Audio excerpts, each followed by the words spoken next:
¿Qué tal? ¿Cómo están ustedes? Bienvenidos una vez más a nuestro programa Hablemos Hoy por las pantallas de UCB Televisión. Y como es habitual para abordar grandes temáticas, la contingencia, pero también darle una reflexión, un análisis a lo que está sucediendo en nuestro país y también en la conexión con el resto del mundo.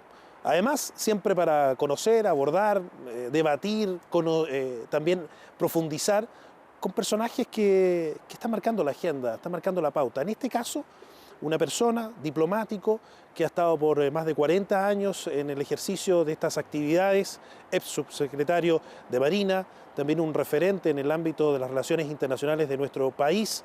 Nos referimos a Pablo Cabrera.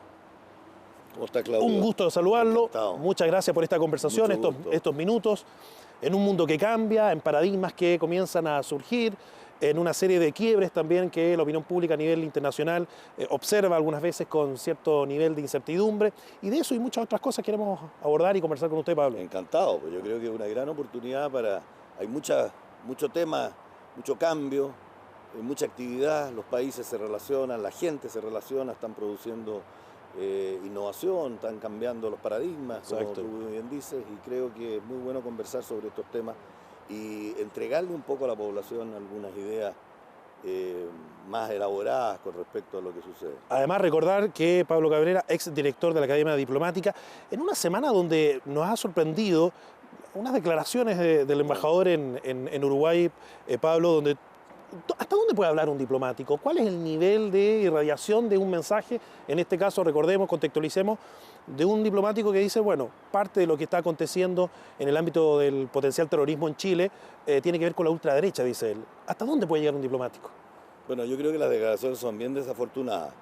Yo creo que justamente hoy día, donde la relación entre los países no solo se da en una dinámica interestatal, sino que en una dinámica societal, los diplomáticos tienen que ser mucho más cuidadosos que antes. Antes habían unos parámetros bastante rígidos, los temas de soberanía, que todos los conocen, estaban los temas de integración física, los temas de recursos naturales, uno tiene que conocer bien, era quizás lo principal de la agenda.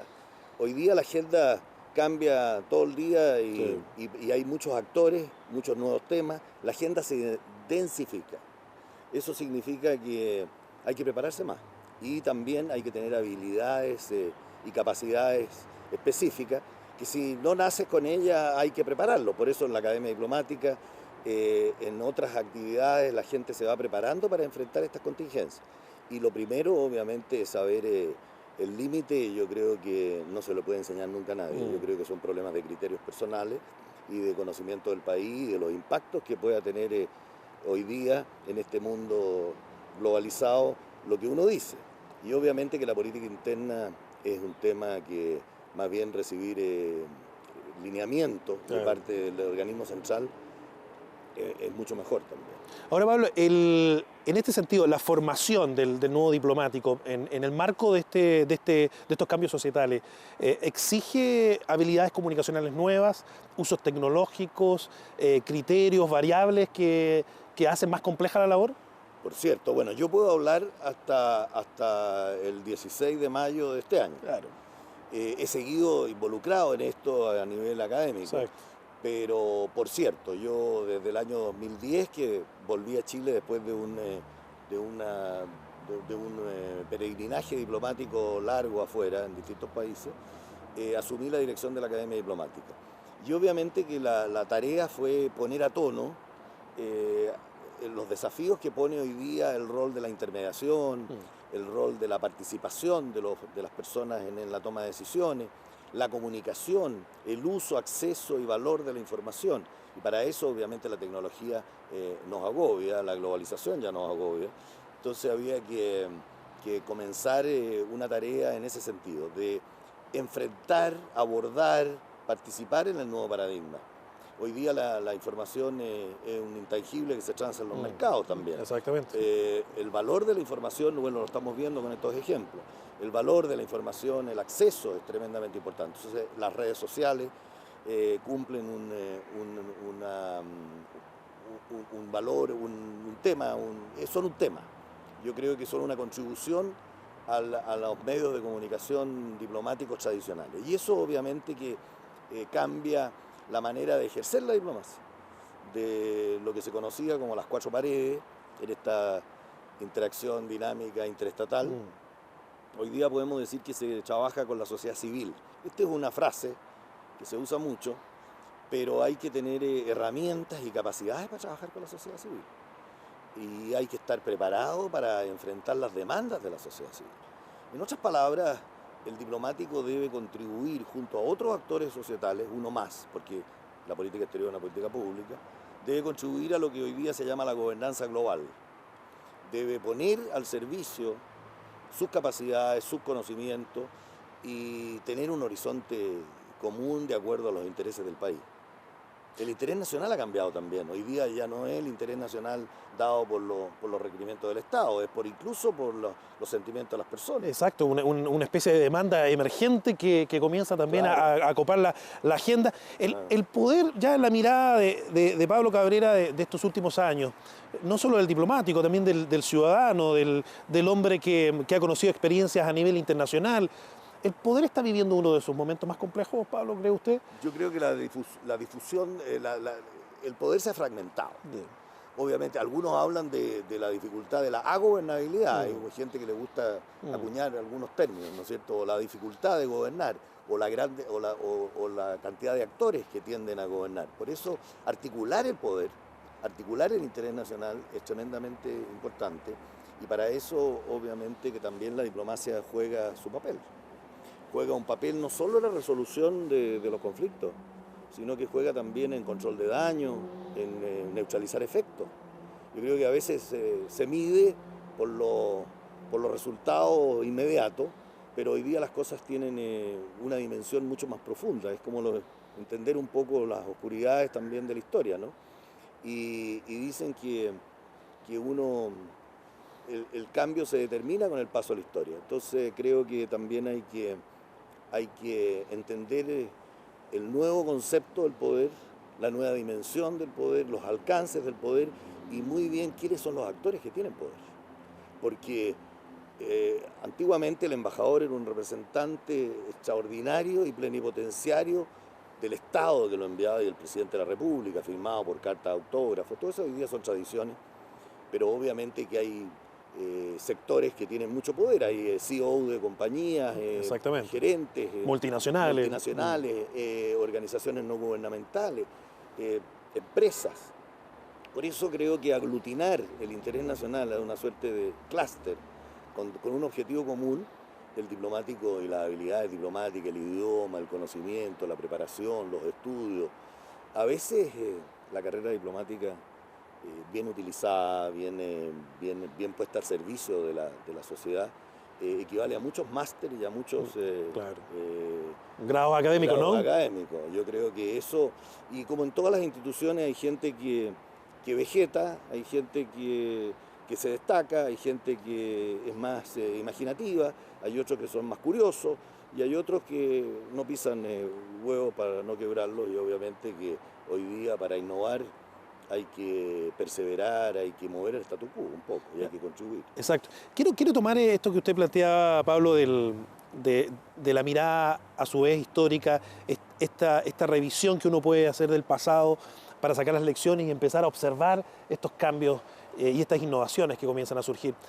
Como una persona que ha sido tan destacada, como un referente de la diplomacia de estos últimos 40 años, ¿cuál cree usted que han sido los temas que a usted le tocó participar además en la primera línea que marcaron parte de esa tendencia histórica en lo que son las relaciones internacionales de Chile? Bueno, yo me gusta la pregunta, pero me voy a permitir decir una cosa que lo trato de sea lo más sin fatuidad posible. Claro. A mí, en mi experiencia diplomática, se me atizó mucho la sensibilidad al cambio, dado las particularidades que me tocó vivir.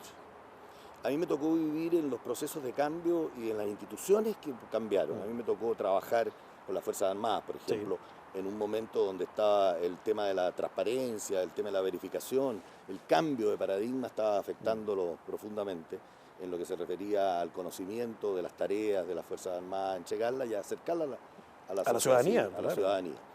Por otro lado, la Iglesia, que obviamente que es un tema contingente, actual y permanente, es un referente en lo que ha sido la historia del mundo y en lo que ha sido su participación y en lo que ha sido el diálogo cultural, todas estas situaciones, las influencias que ha tenido en los desarrollos societales, Y, en la sociedad. y los problemas comunicacionales que ha tenido esta Los semana, problemas, a propósito de... además, también. Entonces, eso demuestra que es otro de los poderes, podríamos decir, Claro. que han influido.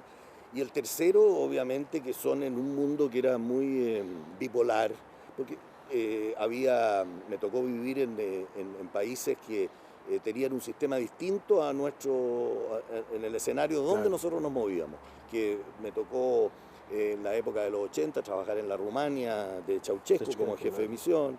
Entonces, el atizar, estar preparado para mirar el cambio me ayudó mucho eso, mi carrera. Claro. Todo esto es un tema de experiencia, ¿no? Claro. Entonces, creo que hoy día mirar las culturas que reemergen de alguna manera como potencias emergentes, son ya culturas que han prestado su contribución a la civilización, ¿no? La nueva China, la nueva India, la nueva Rusia, obviamente la nueva Turquía, son cosas que hay que entenderlas porque la historia es la que determina el cambio. Entonces, yo creo que son unos procesos dialécticos y a veces estamos viviendo la síntesis, a veces estamos viviendo la tesis y a veces la antítesis. Y yo creo que hoy día, para entender al mundo, no basta con saber que la organización de China, cuánta gente tiene, cuál es el comercio, cuáles son sus potencialidades. Hay que conocer su cultura, cómo se aproximó al mundo en otras épocas. Hoy día la China de hoy día, hacia finales del siglo, muy probable que sea la Inglaterra del siglo XVIII. Claro, ¿no? sí. Una gran potencia. La China en el siglo XVII era un referente internacional, era un referente mundial, era un referente en la agricultura, era un referente en la meritocracia, había una conexión con Occidente importante, y creo que hoy día las aproximaciones de la cultura china al escenario, la gente, cómo se aproxima la gente, su aproximación a los conceptos de la democracia, a los conceptos del libre mercado, a los conceptos del socialismo, obviamente que son distintos. ¿Para qué decir el mundo islámico? Mirar el mundo islámico con ojos islámicos debería ser una tarea de los diplomáticos. Estudiar, las cancillerías deberían de tener un sector de gente estudiando el mundo islámico, estudiando el mundo chino, no de la perspectiva de su dimensión estratégica solamente, sino que de la perspectiva de su dimensión histórica. Claro. Y cultural, ¿no? Proceso, y cultural. El otro día vi que se inauguró en Toronto, en Canadá, un museo, que es un museo de arte islámico que contiene muchísimas piezas, que recoge una donación de la Fundación de la CACAN.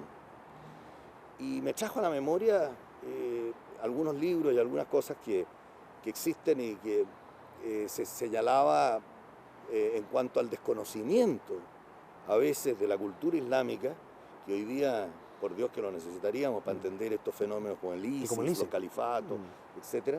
Y veía a través de ese museo que contaba a alguien que la historia de la humanidad, el libro de History of Mankind, que es muy conocido, tiene 27 capítulos de la historia de la humanidad y tiene un solo capítulo dedicado al mundo islámico.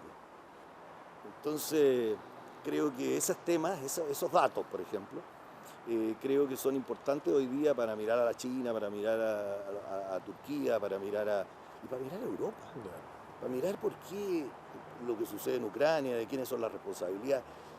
Y yo creo que la gobernanza global es eso un poco, es más democracia, más participación social, más participación de la sociedad civil, más responsabilidad social. La responsabilidad, tal como el poder se difumina, la responsabilidad también es compartida.